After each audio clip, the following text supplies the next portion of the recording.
what was going on every place else and how we got to that point. When Europeans came over here, of course, there wasn't anything that was illegal. There wasn't anything illegal in the Americas. There wasn't anything illegal as far as the Brits were concerned, or the Dutch, or any of those guys. Well, one of the things that happened was, oh yeah, I got it turned on. One of the things that happened was that they traded addictions. You guys had tobacco. What else did you have over here? You had tobacco and cocoa, chocolate. And of course they brought over coffee and tea and alcohol. Alcohol being the worst, obviously it's the worst. It's still a serious problem just about every place in Indian country.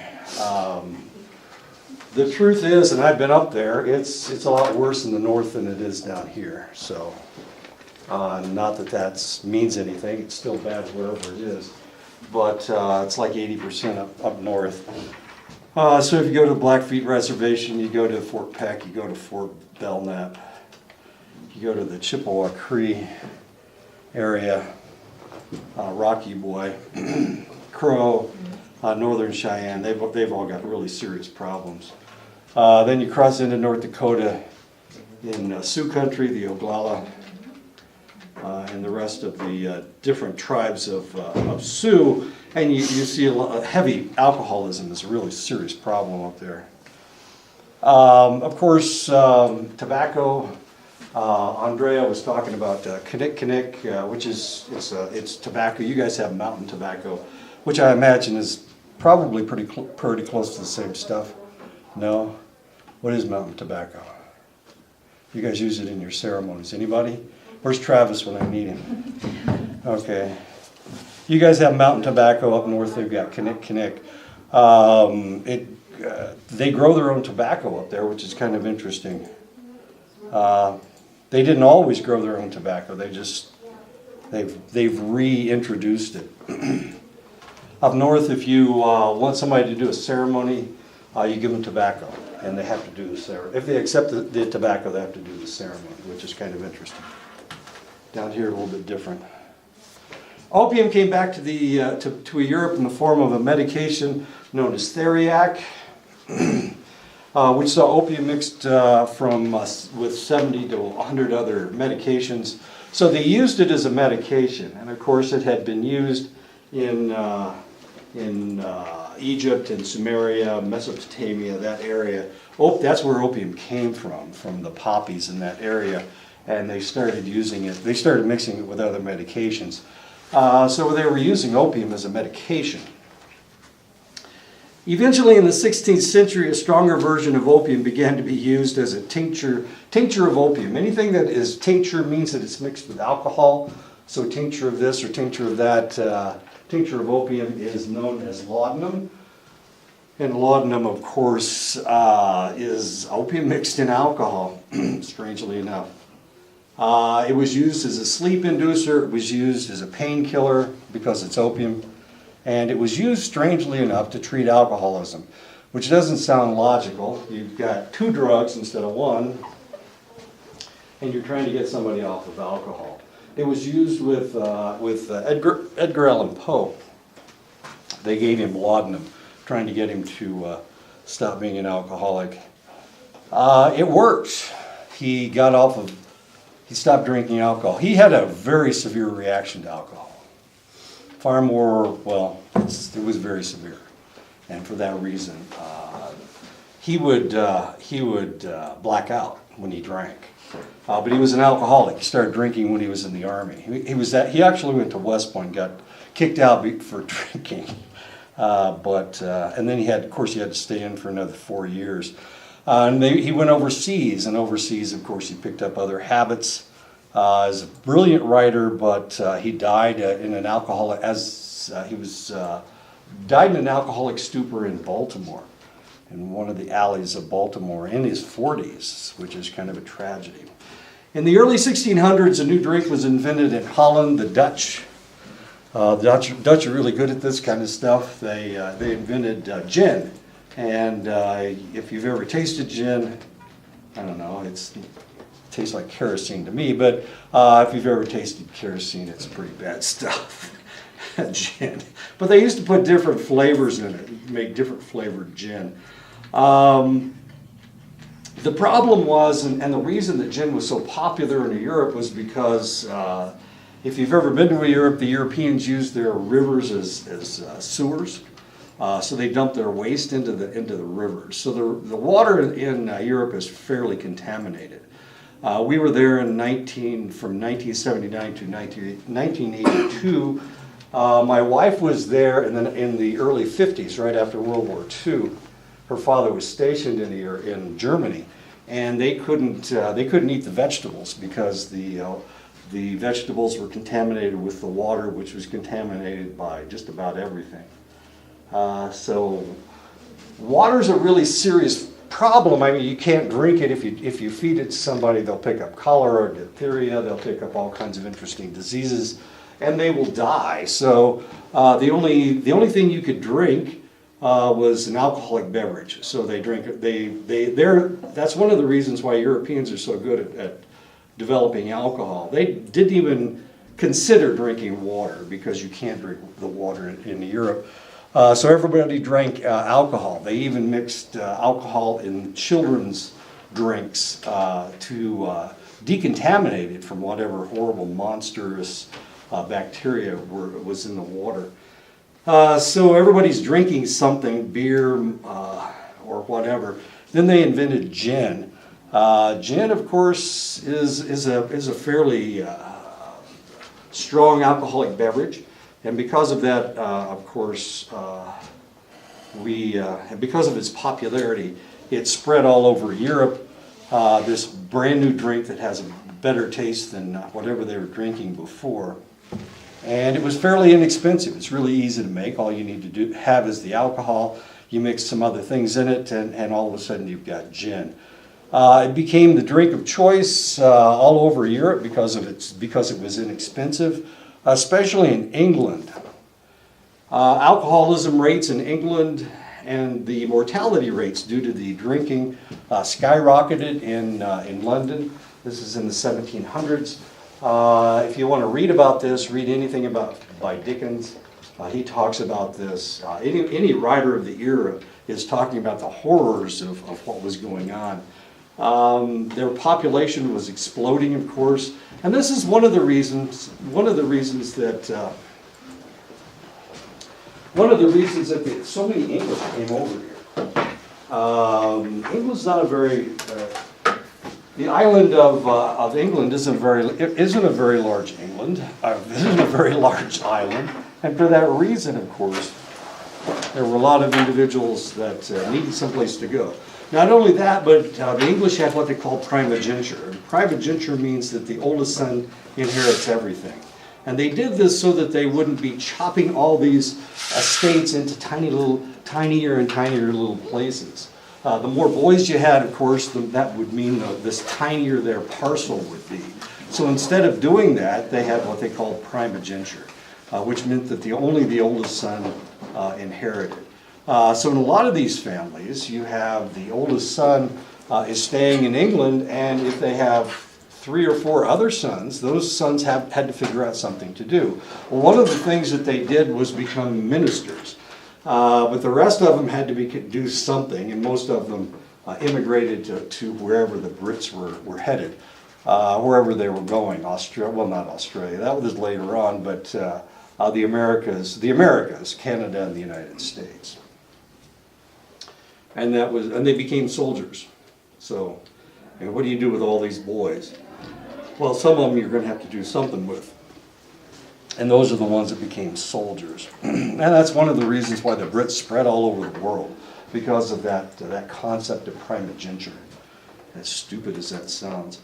Anyway, so they've got this really serious drinking problem in England. They've got this real serious drinking problem all over Europe.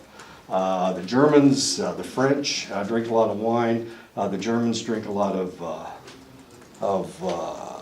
beer. Finally.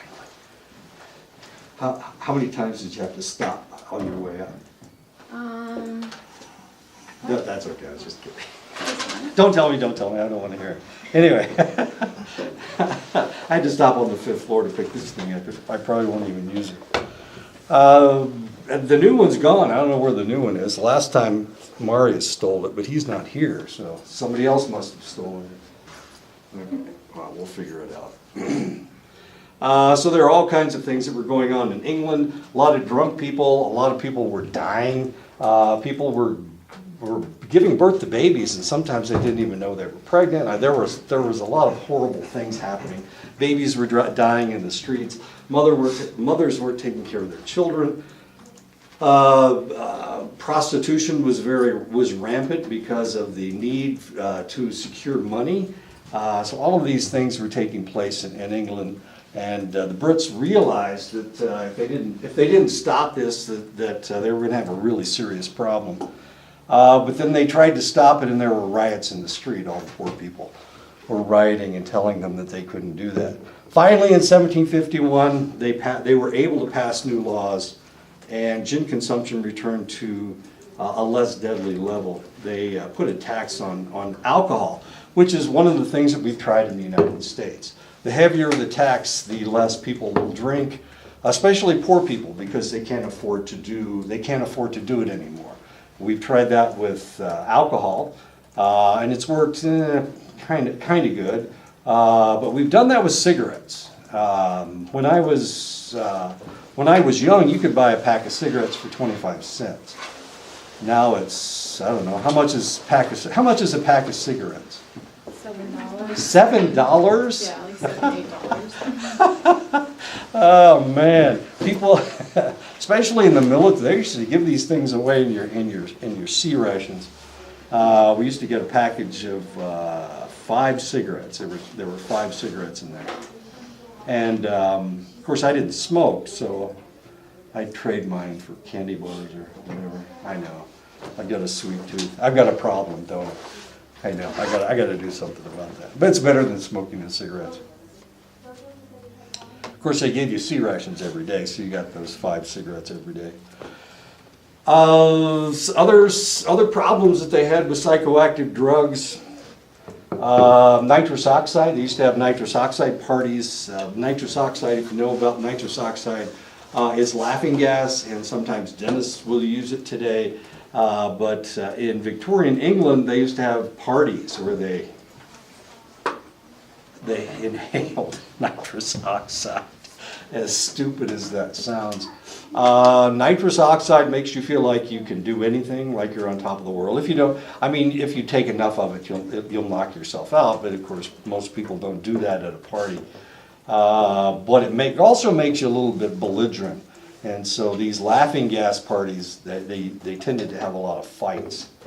One guy was flirting with somebody else's girlfriend, or somebody looked at somebody else's wife. It was all kinds of crazy stuff. So there were a lot of fights. Morphine is about 10 times more potent than opium is. Morphine was used during the Crimean and the Civil Wars. The first place it was used was the Crimean War. That was in the 1850s to 1860. Crimea is becoming important again in the world. We haven't even talked about it since the 1860s. It was part of Russia, and that was what the war was all about. Russia was trying to control the Crimea. England didn't want Russia to take over the Crimea because it was a very important port in the Black Sea. I think it's the Baltic? Black Sea. No, Baltic is up north in the Black Sea. And because of that, the Brits fought the Russians. They fought the Russians. And if you know anything, the Charge of the Light Brigade was all about a British cavalry unit that they were ordered to attack the Russian guns. And somebody decided, oh, wait a minute, that's a stupid thing to do. And the English, instead of going, oh, God, this is a suicide mission, I'm not doing this. Instead of doing that, they charged, and they were all killed. And that was Charge of the Light Brigade. That's what the Charge of the Light Brigade is all about. Hi, come on in. You come in. We still have class? Yeah. Okay. Okay, so they fought the Crimean War. That's where Florence Nightingale was a British nurse who became one of the founding members of the Red Cross. Of course, before that, what did they do? How in the world did you ever amputate somebody's leg? I mean, if you needed to amputate a leg or you needed to amputate an arm, usually they only amputated if a bone was broken, if it was crushed, especially if it was splintered, they would amputate the limb because it was more likely that the individual would develop gangrene, and of course then it would kill them. So they just amputate it and try to sterilize the stump. Of course, they didn't understand any of this stuff. They didn't really understand bacteria at this point. But then they developed morphine, of course. It was easier to do surgery. So they used morphine as a painkiller for these guys that they amputated their arms or their legs or whatever, or who had bullet wounds wherever. And some of these guys became addicted to the painkillers, to morphine. Morphine's highly addictive. Opium became dangerous to life and limb with the development of morphine, of course. Now all these people are taking morphine. They're becoming addicted to it. But unfortunately, it got worse. Look how bad it is now. We have more people dying of opiate and opioid overdoses than are killed by gunshot wounds in the United States. This is the first time we've ever had anything like this. There's more people dying from opium and opioids in the opiates and opioids in the United States than died in the Vietnam War. That's what 58,000 men died. Well, men and women died in the Vietnam War. Most of them were men. But there's no happy ending to this story. I mean, obviously now it's still taking place, but it gets worse. And what happened next was that they invented the hypodermic needle. And because they invented the hypodermic needle, now people could inject morphine instead of taking it as a tablet, as a pill, or as a powder. Since you inject it, of course, it gets into your system faster. It's a better rush than it was before, so now people are injecting themselves. Just having a syringe and hypodermic needle was considered paraphernalia back then. But then again, none of this stuff is illegal. And it wouldn't be illegal until the 20th century. So this is between the Civil War and just before World War I. It wasn't illegal, and you could have all the morphine you wanted. They sold it in the drugstores.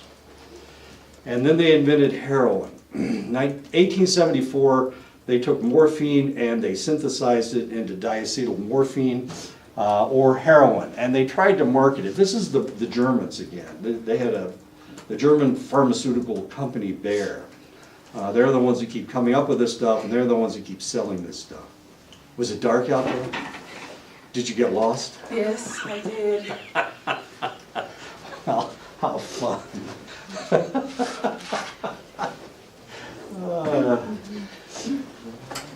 I know it's so dark walking up the stairwell. That's a workout too. Too much fun. Trying to catch my breath.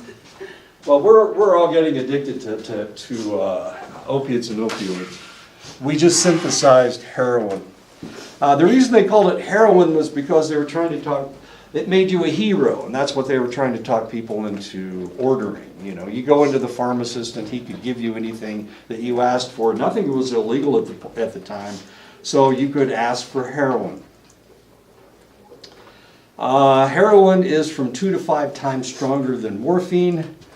So we've got morphine that's 10 times stronger than opium. We've got heroin that's 2 to 5 times stronger than morphine. So heroin is extremely strong. The problem is it's really strong. And if you take too much of it, and of course it makes you feel better, but it will kill you. It will arrest the function of your medulla. Your medulla controls your breathing and your heart rate. So your heart stops beating and you stop breathing. And then you die. And this is where Narcan comes in.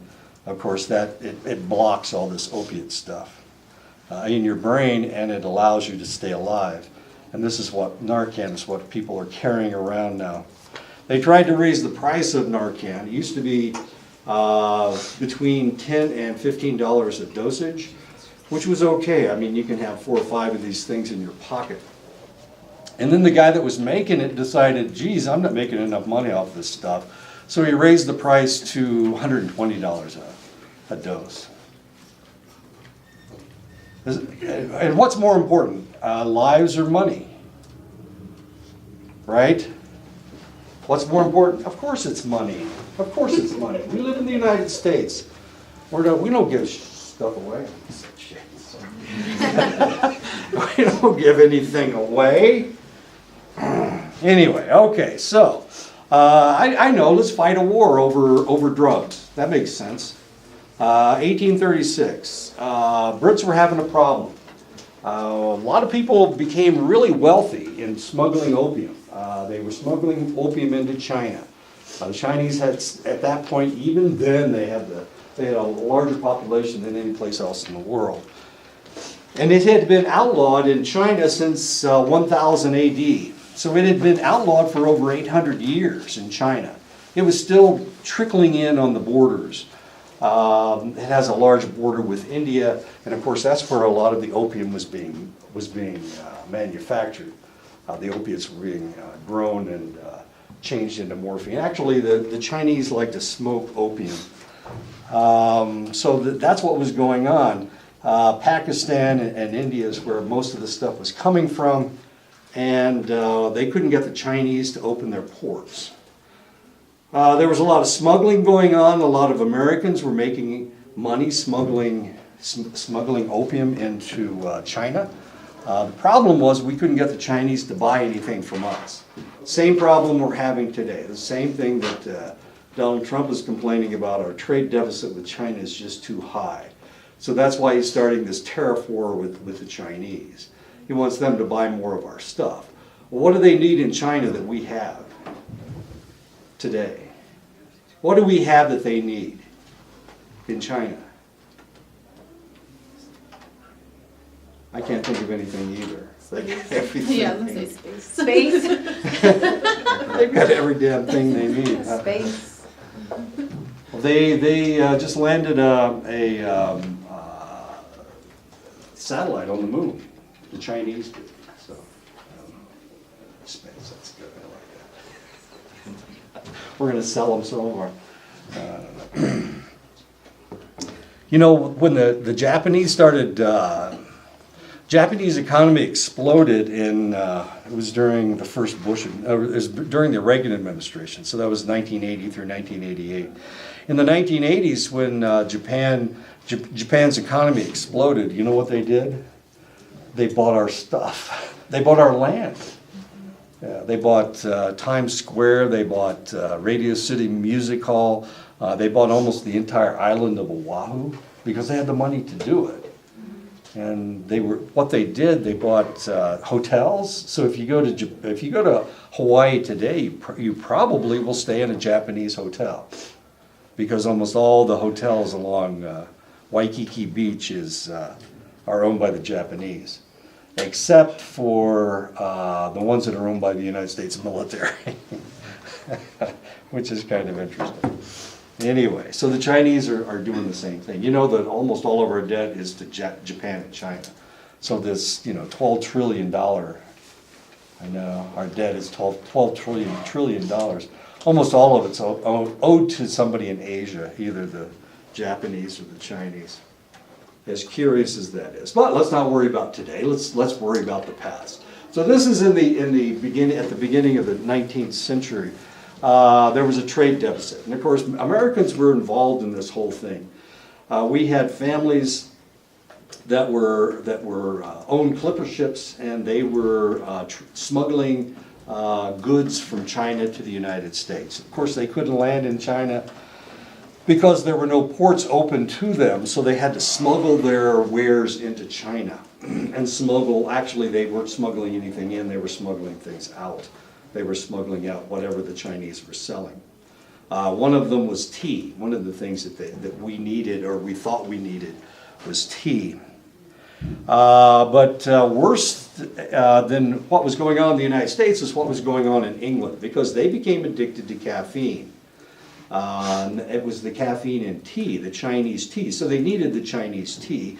And the Chinese would only take silver bullion.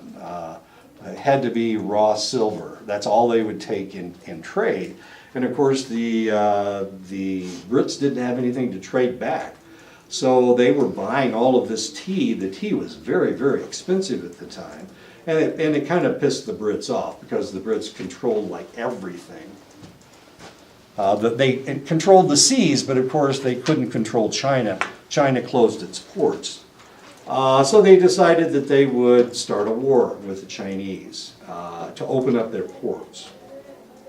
In 1839, the Brits battled the Chinese in their ports in a war that was called the Opium Wars, so that they could open their ports to these interesting individuals. The Chinese lost in 1842, so it took them 3 years. The Brits took over Hong Kong as a treaty port. They opened up 6 treaty ports to the opium trade. And all of a sudden, whereas opium had been outlawed for 800 years in China, you could, what they did to an individual found either smuggling or smoking dope before 1842, if you were found with opium, they beheaded you right off the bat. They didn't even mess around. Took you out to the middle of the square and they cut your head off. That's what happened in China. That's why there were so few opium smokers. But of course, it still was smuggled from time to time. But now all of a sudden, the Brits opened up the ports, and now opium became a very common commodity in China. But there were still only 6 treaty ports, plus and Hong Kong was one of those. So they fought a second opium war in 1856, from 1856 to 1860, trying to open up more treaty ports. And that's exactly what they did. They won the war, of course. And trade went from 15 tons of opium to 2.5 million tons in the 1860s. So a lot of people made lots and lots of money. They sold the Chinese opium for silver, and they bought tea with the silver. So they were trading back and forth. They were trading opium for tea. And of course, the Brits controlled all the areas where they grew opium. They controlled India, they controlled Afghanistan, they controlled Turkey, and that's where most of this stuff came from. So it was 2.5 million tons. If you can imagine how much that is, from 15 tons to 2.5 million. The British had cheap tea now, of course, and the Chinese had opium, and a lot of people died. A lot of people died not from the war, of course.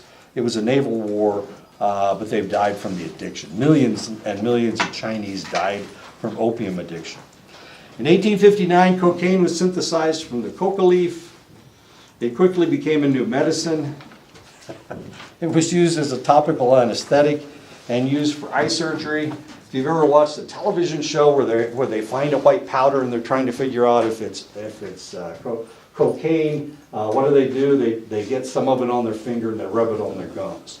Why do they do that? Because if it's cocaine, it will numb their gums, and that's what they can't taste.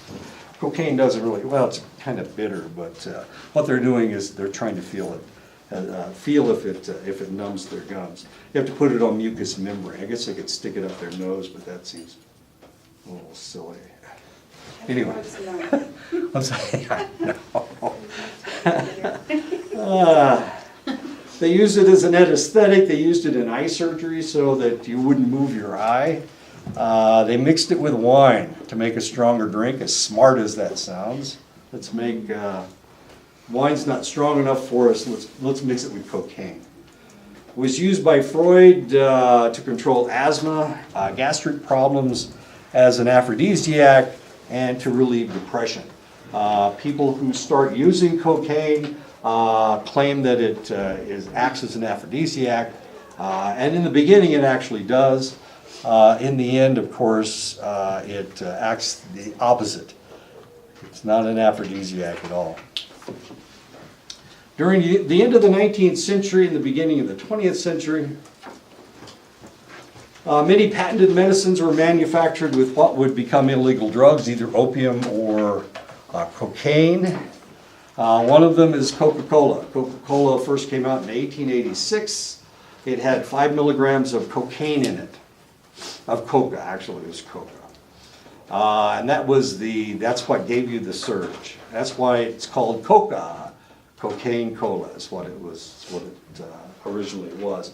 In 1896, they changed the formula, and they instead of using cocaine, they put caffeine in it, so it has caffeine today. However, the flavor, with the distinctive flavor of Coke, and if you're drinking colas, you drink a Pepsi, it tastes like one thing, but Coca-Cola tastes very much different from other colas. You can tell it from RC Cola or whatever you're drinking, but it tastes different. The reason is because it still has coca extract in it. It still has the coca flavoring.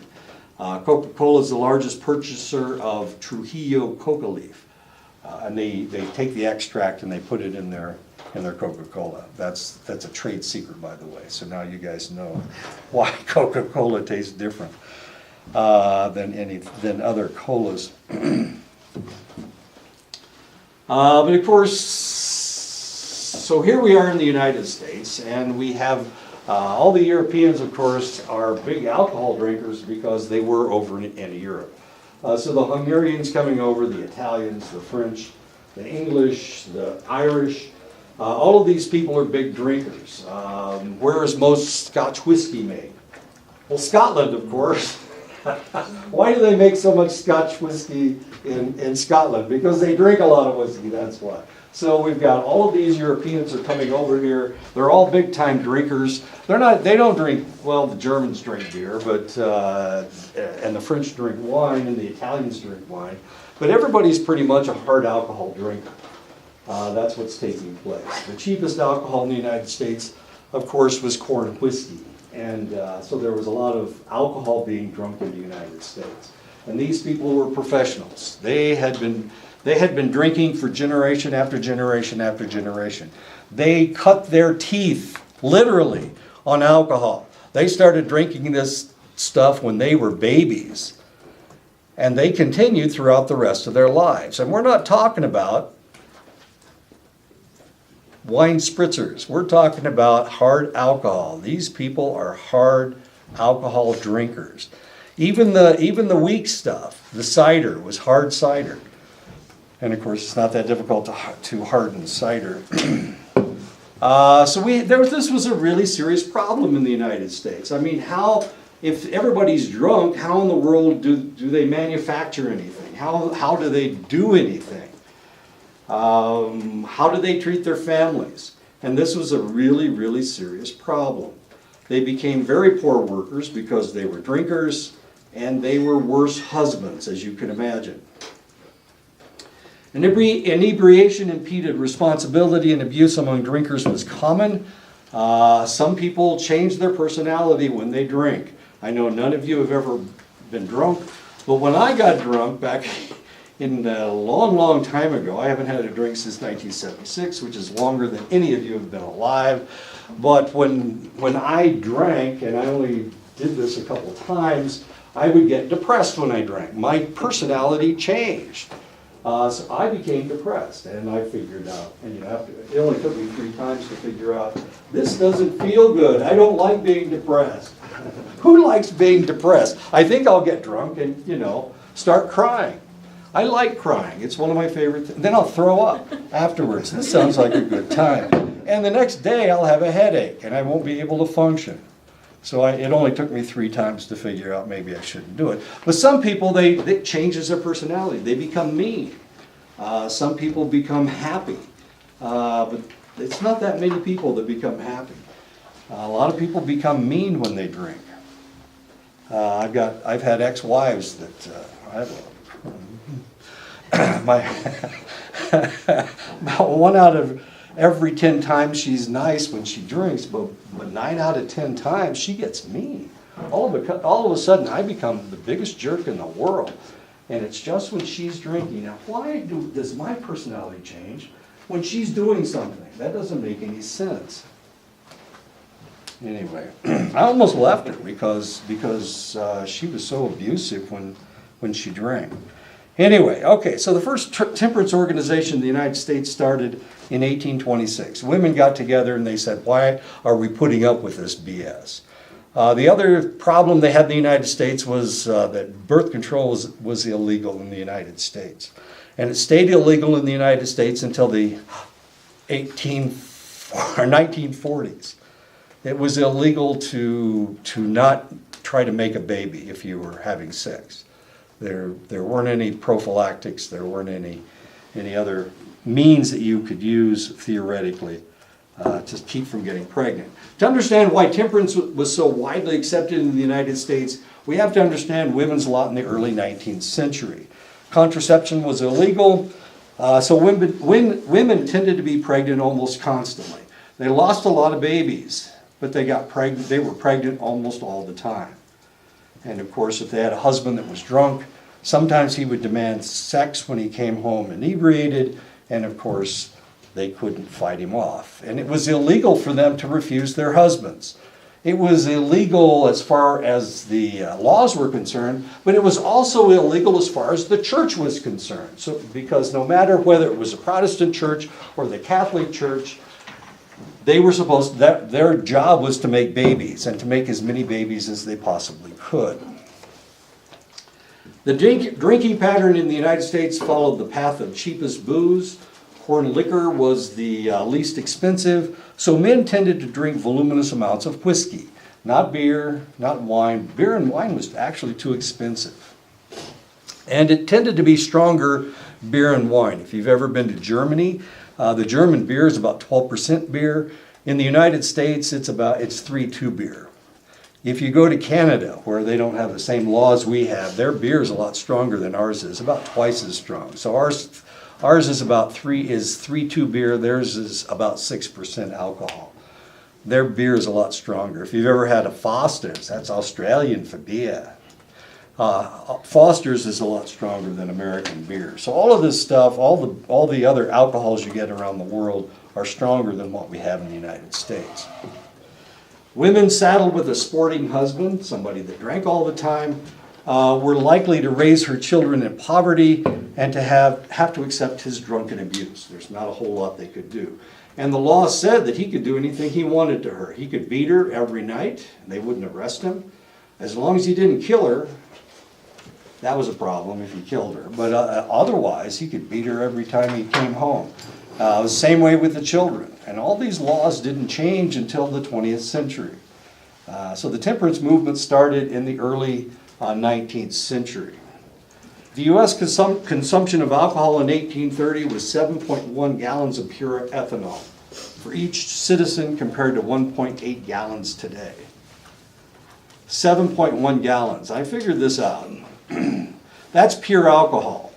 But you don't want to drink pure alcohol. It'll burn your mouth. It'll burn your stomach. You don't do that.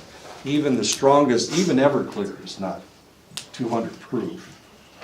Everclear is what, 180? I think it's 180. Almost all alcohols are about 40% alcohol. So if you drink tequila, you drink vodka, you drink some gins are that strong, about 40%. So anything that you drink so that it has a flavor, so that it doesn't cook your mouth, you mix it with something else. You have to mix it with something else. It's probably about 80 proof, probably. Okay. So 7.1 gallons, this is 200 proof alcohol. So 7.1 gallons, you can multiply that times 0.4, and that'll tell you how much alcohol they were actually consuming. And that's 28 gallons of alcohol a year. Well, how much is 28 gallons? This is, okay, that's per person in the United States. That's 28 gallons. Well, that's only 2 and a little bit more gallons a month. So how many, so do we drink gallons of alcohol? Does alcohol come in gallons? No, it doesn't come in gallon jugs. Usually comes in fifths. A fifth of alcohol is a fifth of a gallon. It's a little bit more than that, but it's about a fifth of a gallon. So you can multiply that times, that's 10 fifths per month. That's one every 3 days. How about that? So you drink a third of that fifth of alcohol. But that's, wait a minute, this is every man, woman, and child in the United States. And women didn't drink at this point. Well, some of them did, but not very many. And all the children in the United States. So you can multiply that. So men only represented about a third of the population. So you can multiply that times a third. That's a fifth of alcohol every day. That's a fifth of pure alcohol. Well, it's not a fifth of pure alcohol. It's a fifth of vodka. That's a fifth of alcohol every day. That's how much men were drinking. You can imagine if you've ever tried to drink a fifth, well, none of you have, but if you had tried to drink a fifth of alcohol, you can't do it. I mean, if you take a shot, you know how many shots are in a fifth? About 120.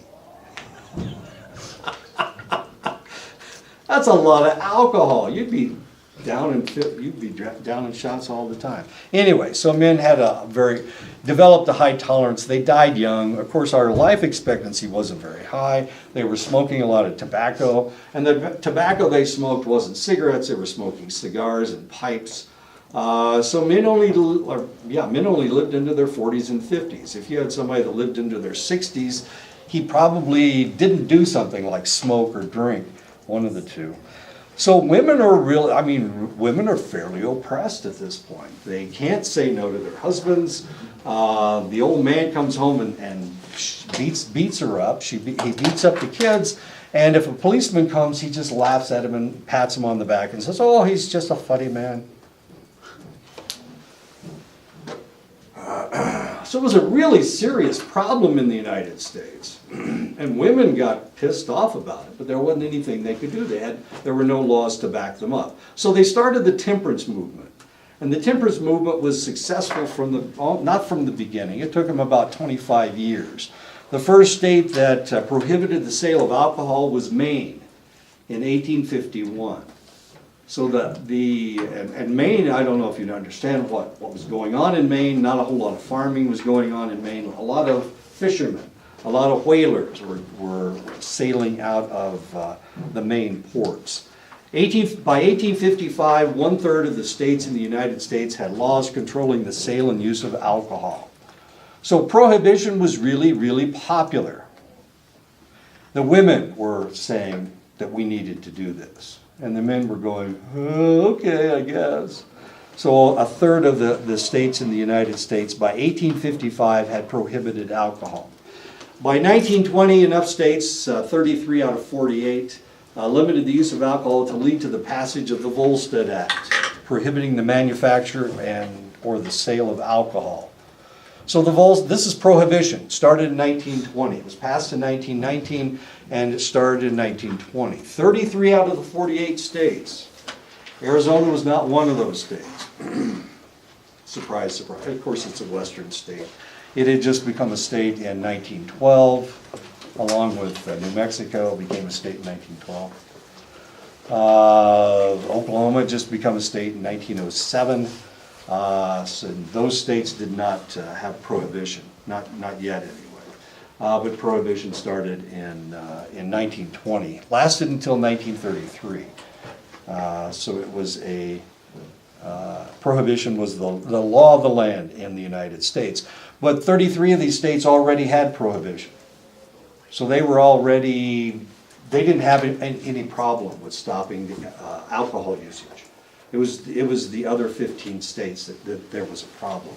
And of course, these are the states that we talk about, because they're the ones where all the revenuers and all the federal police went in and tried to stop the drinking. One of the states was New York, another one was Illinois. Indiana already had prohibition. Michigan already had prohibition.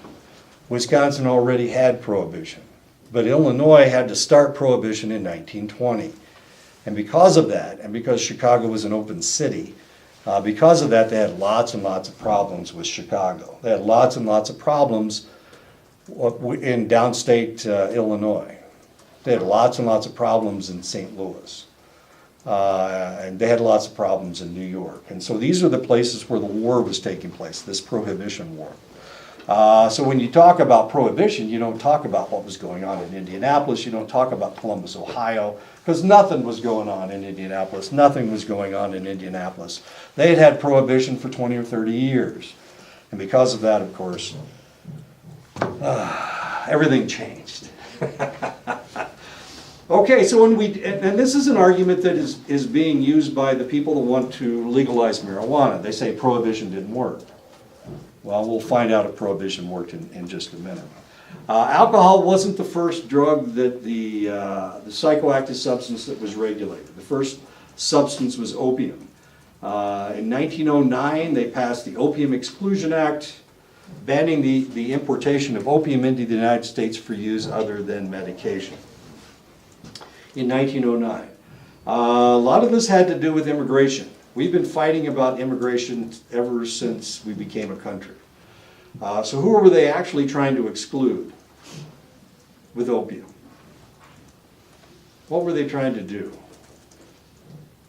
If we're talking about immigration, who are they messing with? Who was using opium in the United States? Before 1909, it was legal. But then in 1909, it became illegal. They're messing with the Asians. They're messing with Chinatowns. And there were Chinatowns in a lot of cities, especially in the West. San Francisco had a Chinatown, Los Angeles had a Chinatown. There was one up in Seattle. There was actually a Chinatown in Havre, Montana, strangely enough. And they smoked opium up there. Any place the Union Pacific Railroad was being built across the United States. And in order for them to make the railroad, they needed cheap labor. So where did they get the labor? Well, the Union Pacific imported people from China. And that was their cheap labor. The one coming from the east used Irish labor. So we had Irishmen building one railroad and we had the Chinese building the other railroad. So we had Chinese in the United States, but in 1889 they passed what they called the Chinese Exclusion Act. Chinese Exclusion Act said that Chinese couldn't immigrate into the United States. They banned all Chinese. So the only Chinese in the United States were the ones that were here already before 1889.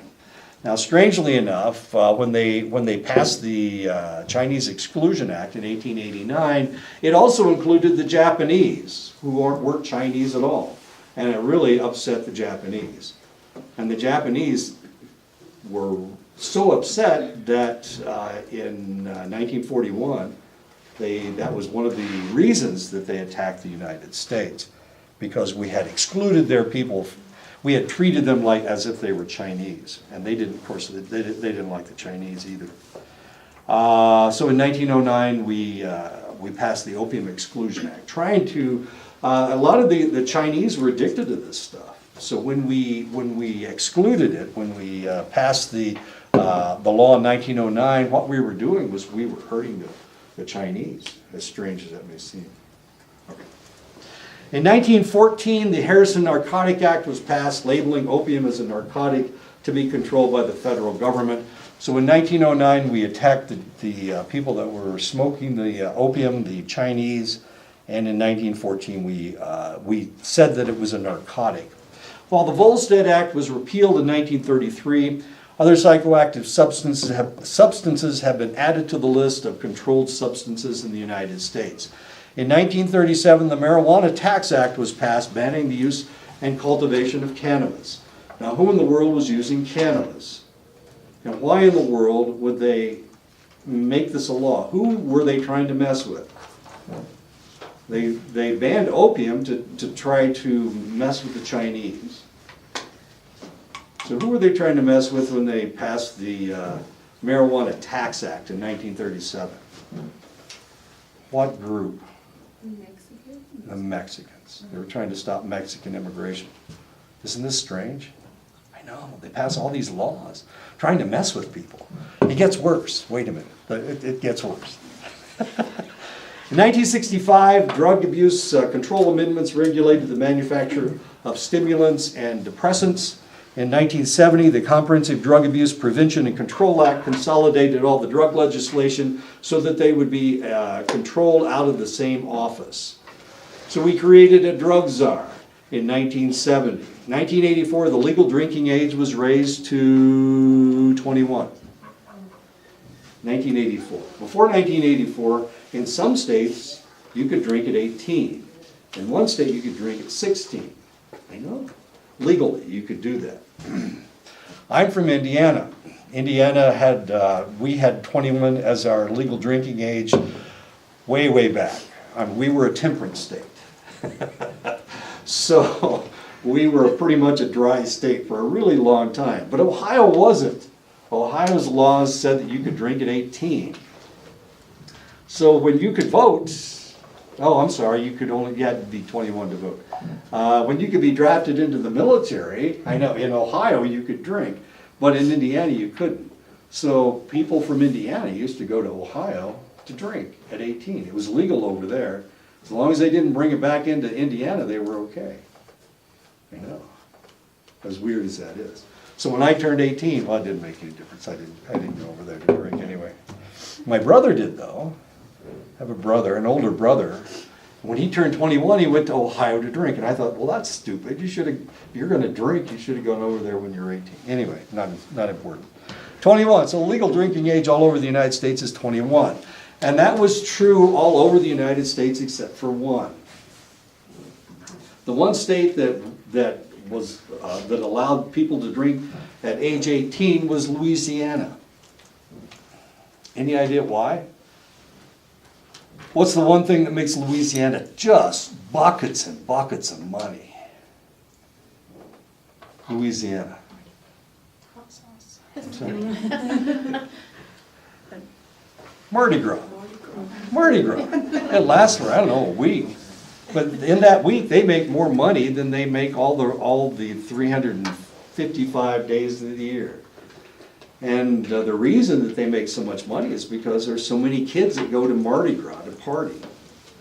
I don't know if you, I'm sure you have never seen those sites where the women lift their blouses so that they can get beads. I mean, it's the strangest thing in the world. People are carrying around open containers of whatever, beer, whatever drink they're having.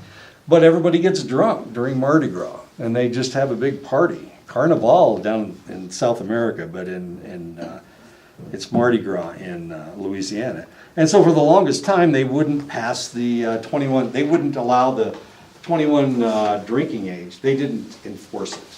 And so the federal government didn't give them any highway money to fix their highways. So if you were driving from where Arkansas to Mississippi across Louisiana, oh my God, you go into Louisiana, you know right away, because all of a sudden you just start bouncing all over the place. Horrible, horrible. Did the Volstead Act work? That's the question. It really all depends on who's asking the question and how you answer it. If you talk to law enforcement, they said it was an abysmal failure. If you talk to the cops, if you talk to lawyers, they say, oh my goodness, no. Look what happened in the United States. But if you're talking to a social worker, you'd say, yeah, it worked really, really well. Some of the good things that transpired during Prohibition, cirrhosis of the liver decreased because people couldn't get their alcohol. They had to sneak around to get their alcohol, so they couldn't drink as much. And because of that, alcohol-related diseases declined dramatically. You've got to do it. You got to do it every day in order to really be a good drinker. You can't just, every two or three times a month have a fifth of whiskey. It's not gonna hurt you enough. You need to do it like every damn day. So these guys couldn't get it. And so cirrhosis of the liver and other liver diseases went down. Domestic violence fell in the United States, all over the United States. Because people had to hide when they were drunk. They couldn't wander around out in the streets. They would be picked up and thrown in jail. And then they would either be fined or they would stay in jail for a number of months. They weren't messing around. There were really some interesting laws. So they weren't able to go home and beat up their kids or their wives. These drunk guys weren't able to do that. So domestic violence fell. Violent crime in the United States. Now this is really kind of interesting. Violent crime in the United States went down 2/3. Violent crime in the United States. Now if you watch the movies, you watch Bonnie and Clyde or you watch The Untouchables, you think, oh my God, look what was going on all over the United States. That wasn't happening everywhere. That wasn't happening in rural America. That wasn't happening in the small towns and cities. Maybe they had a speakeasy, but they weren't smuggling all that beer and whiskey and vodka and whatnot. They weren't doing that. And the only place you could smuggle it was someplace close to someplace where you could transport stuff. The Kennedys made millions and millions of dollars from smuggling alcohol into the United States. But they lived in Massachusetts. They owned Martha's Vineyard. They could smuggle the stuff right onto Martha's Vineyard and then they could transport it out from there. But if you're in the Four Corners region of the United States, where are you going to smuggle it from? You have to go the whole state in order to get it up from Mexico. But that wasn't the best way to smuggle alcohol, through Mexico. The best way to smuggle alcohol was through Canada. So the states that bordered Canada, there was a really serious problem. But if you weren't anywhere close to some place where you could transport the stuff, that was not a problem. The reason that Chicago was such a mess was because Chicago was an open city. And Illinois had not prohibited alcohol prior to the Volstead Act. So because of an open city and because of the Great Lakes, and the Great Lakes border both Canada and the United States, all you had to do was rent a boat, take it up to Canada, buy all the booze that you want, load your boat up with booze, and then sail it down to Chicago or Milwaukee, which is where there were a lot of Germans. But the Germans were drinking beer. And beer, you can make your own beer. Yeah, and you could distill your own alcohol. You could make bathtub gin, I guess, but it wasn't the same thing. And beer wasn't that illegal. There were some states that allowed you to have a select amount of beer. So the Germans were okay, the ones in Milwaukee. But Chicago, they wanted the hard stuff. So they had a really serious problem in those states. But the violent crime went down by 2/3. If we look at crime statistics today, if we look at rapes, if we look at murders, usually somebody's drunk when somebody gets murdered or somebody gets raped. Usually it's the guy that's the perpetrator. So alcohol leads to violent crime. And if you prohibit alcohol, then violent crime goes down. Public drunkenness, of course, disappeared. Of course, if you were drunk in public, you got arrested. But there were negative things that transpired directly from the Volstead Act. There was an increase in organized crime. Organized crime had been around forever. If you've seen the streets of New York, you know that organized crime, and it's not a true story, of course, it's a fiction, but those kinds of things have been going on forever. No matter what civilization you're talking about organized crime, and we had organized crime in the United States. Of course, because of organized crime, the politicians became corrupt. Because of the corrupt politicians and organized crime, the law enforcement became corrupt.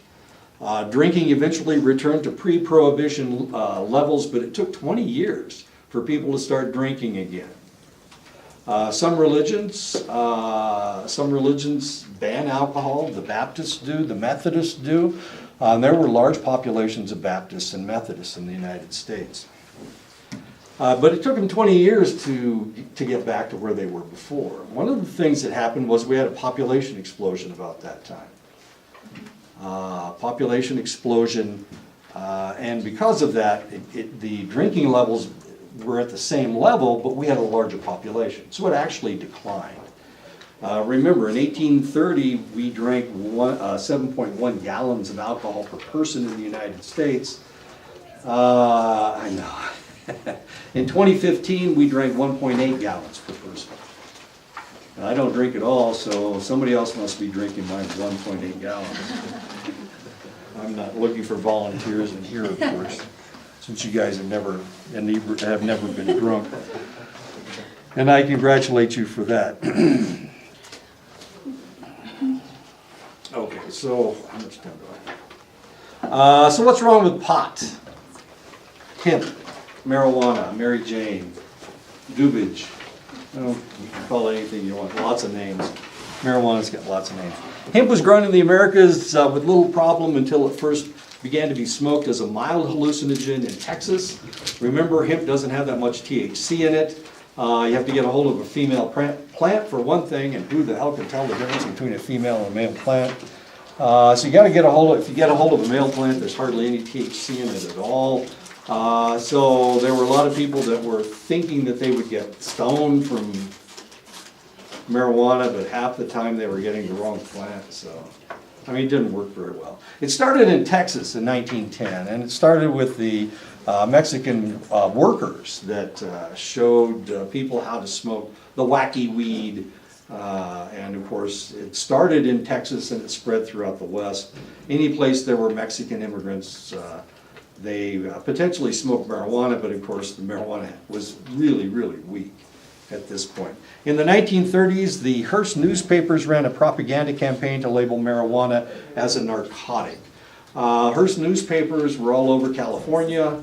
They were the, yes? Really quick announcement on the facilities. We're gonna be lighting up the south stairwell. Okay. So if you guys are leaving the building, use the south. We're gonna put signage up to close up the north side. Okay, thank you. And we don't have an expected timeline on this power outage. See? Okay. It looks like it's worse than we expected, but we'll let you guys know. Okay, thank you. Okay, so in 1930, the newspapers started their propaganda. The Hearst newspaper started the propaganda. Remember, by 1937, they passed the Marijuana Tax Act. Part of the complaint about marijuana was that it was being brought into the United States by Mexicans, that it was being smuggled across the border. Jesus, sounds like they were throwing the bags over. You have to see through the fence so that you can see what's coming over the, I don't know, that's the strangest thing I've ever heard. Did you hear that argument? Yeah, they need holes in the wall so that they can see to the other side so you can see if somebody's throwing a bag over the wall. Nobody wants to get hit with 30 pounds of marijuana or something. So they were trying to control the entry of illegal immigrants. In 1920, they changed the immigration laws. Before 1920, we had open borders. We literally had open borders. Anybody could come into the United States that wanted to come into the United States. 60% of all the people that immigrated to the United States immigrated between 1880 and 1920. And then there were groups in the United States that said, we need to keep America pure. I'm not exactly sure what, I don't know either. I'm not, what pure they meant, what they actually meant, I know what they meant. They wanted people who were from Western Europe. They wanted Western Europeans. We had a lot of Hungarians coming in. We had a lot of Italians coming in. We had Greeks coming in. We had all these immigrant groups coming in because they were having problems in their area. So they came into the United States. What we were trying to do, we wanted to keep America the way it was. Well, it's never actually been that way, but they were trying to keep America in the image that they recognized. They wanted it to be white Anglo-Saxon Protestant. They wanted it to be Protestant. Well, if you look at the people coming in from Western or Eastern Europe, right, and from Italy, Italians are Catholic. Eastern Europeans are mostly Catholic, but some of them are Orthodox. And of course, those people are different. So you could tell somebody who was an immigrant from that area. How could you tell? If somebody comes from Sweden, how do you know that they're from Sweden? Blue eyes, blonde hair. Blue eyes, blonde hair, that's what they were looking for. They were looking for blue eyes and blonde hair. Somebody comes from England, what color is their hair? What color do English people have? What color hair do they have? White. White? Yeah, I got white hair. Okay, I'm 70 years old, okay? What color was my hair before it was white? Brown. Brown, it was brown. Yeah, so Brits have brown hair. What color hair do the French have? Blonde. Blonde, brown, black, yeah, so it all depends on what part of France you get from. How about the Germans? Blonde. Blonde, well, that's what, Hitler wanted them all to have blonde hair and blue eyes, but it didn't work out that way. He also wanted them all to be Protestant, but the people in southern Germany are Catholic. So if you go to Munich, it's a Catholic town. If you go to, what else is down there? Strasbourg is down there. They all have black hair, and they're little short, squat guys with black hair. If you go up north, they're all Scandinavian, okay? They've got blonde hair and blue eyes, and they're tall and skinny. Grouchy, oh my God, they're so grouchy. Anyway, okay, so they were trying to stop people from coming into the United States. Since 60% of the immigrants who came to the United States immigrated between 1880 and 1920, what happened in 1920? What happened in 1920 was they stopped all immigration into the United States. There were groups in the United States that wanted to stop immigration. One of those groups was the Daughters of the American Revolution. They wanted people to be pure. They wanted them to be the same as they were during the Revolution. Another group was the Ku Klux Klan. Ku Klux Klan was very popular in the 1920s. The reason they were so popular is because part of their precepts were to stop people that weren't right coming into the United States. And who were the right people coming into the United States? They were white Anglo-Saxon Protestants. They wanted to stop all the Catholics. They wanted to stop all the Jews. They wanted to stop anybody with black hair, because people from Southern Europe and Eastern Europe have black hair. As stupid as that sounds. Mexicans, what color is their hair? Black. What religion are most of them? Catholic. There you go. So they wanted to stop Mexicans from coming across the border. Before that, they had an open border. You could flip back and forth all you wanted. And people did, and nobody cared. I mean, look at the border between Texas and Mexico. Where's most of the border walls in the United States? I just saw this. I know we're talking about building the border wall, but hi. Hi, I'm sorry to disturb your class, but we're letting everybody go till 1, if you guys want to finish your class, and then you guys can leave, and then we'll see by 1, if the lights don't come back on, then stay home, but if they do, we can resume the classes plus the evening sessions this evening. Okay. Okay? All right, thank you. So if you've got a class between now and 1 o'clock, it's been canceled? How's that? All right, sorry about this. This is the only class I have today, so I don't care. I'm going home. I got no reason to be here. Okay. What time is it? Okay, all right. I know this is a really sad story, and I don't mean to tell you a sad story, but this is just the way the cookie has been crumbling.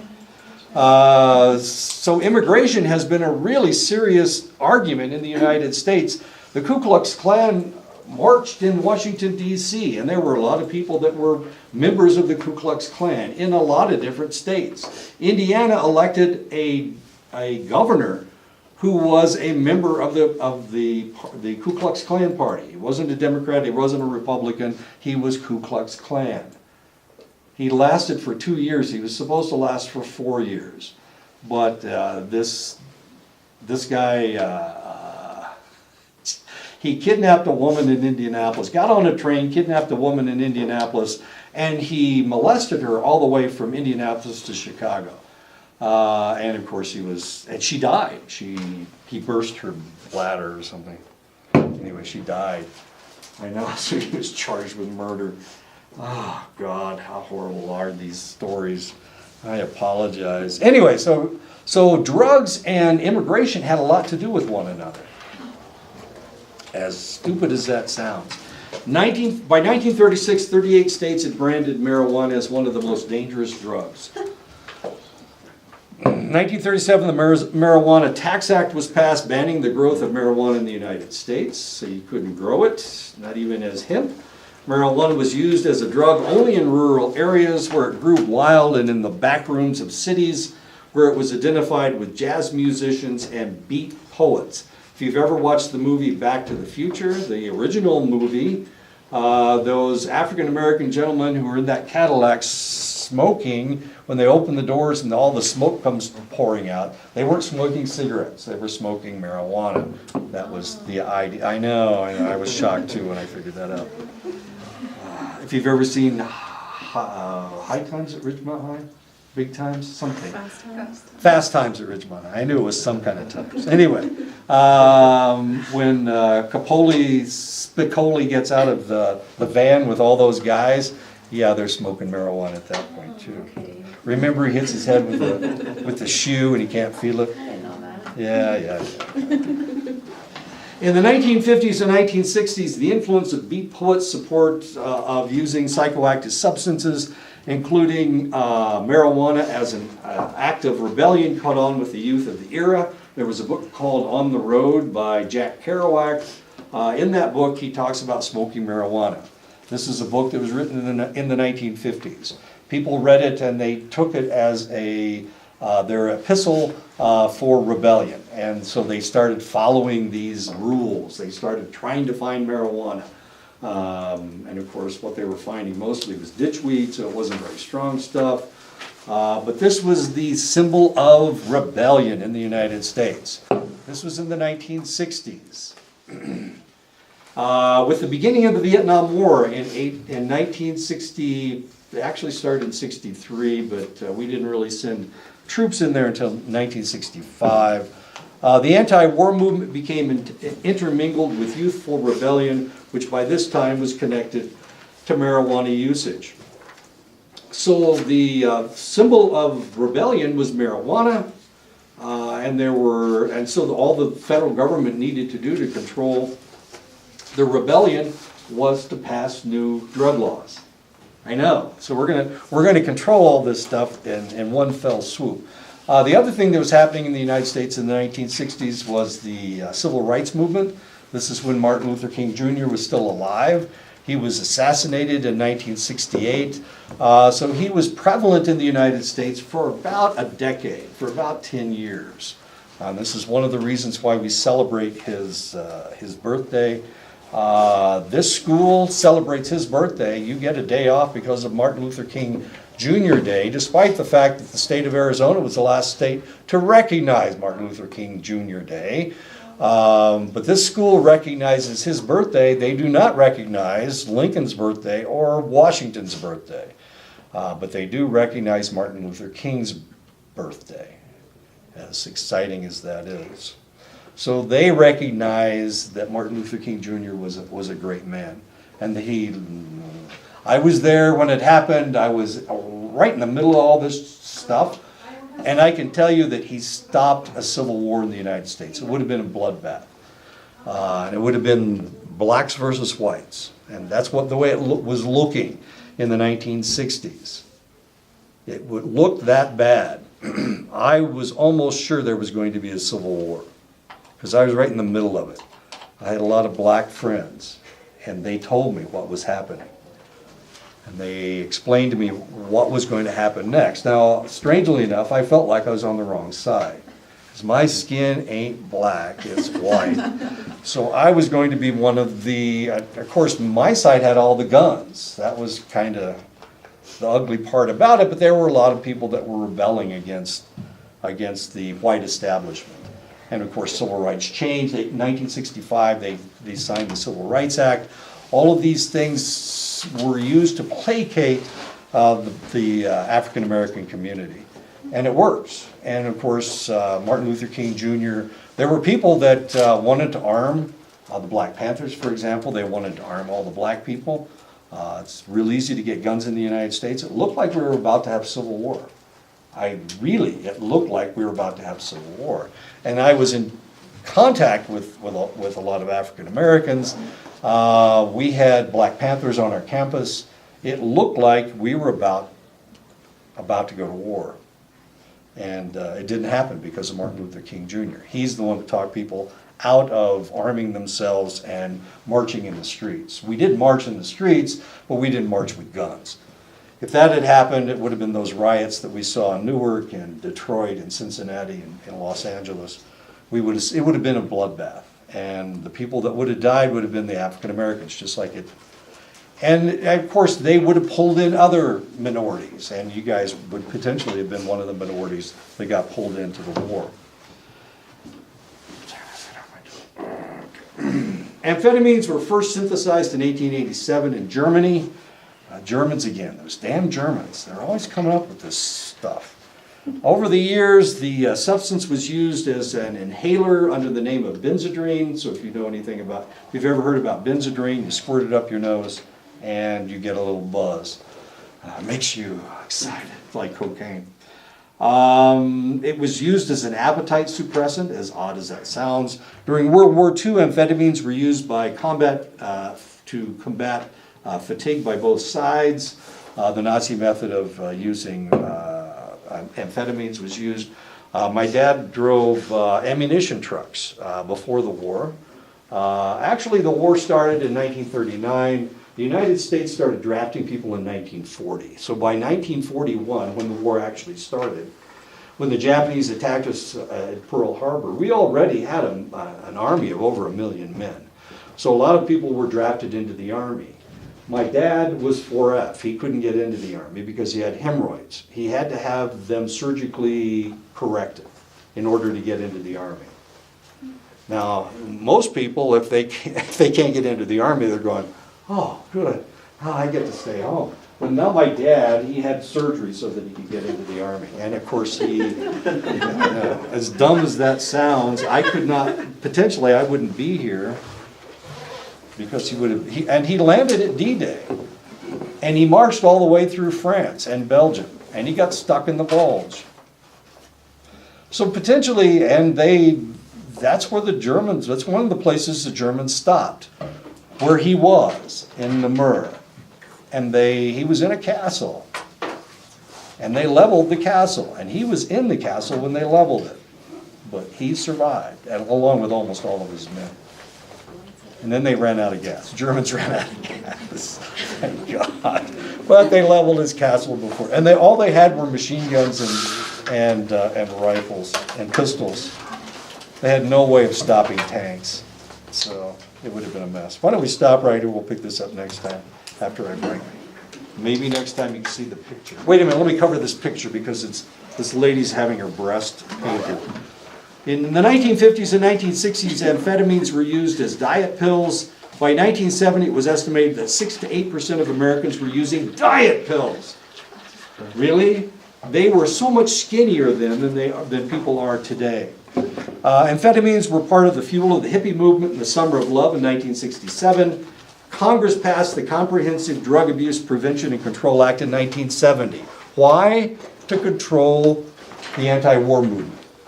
So they were arresting these kids for smoking pot. They were arresting these kids for using amphetamines, for having any kind of drugs. I know. It was a way of controlling people. So we'll talk about this next time, as exciting as that is.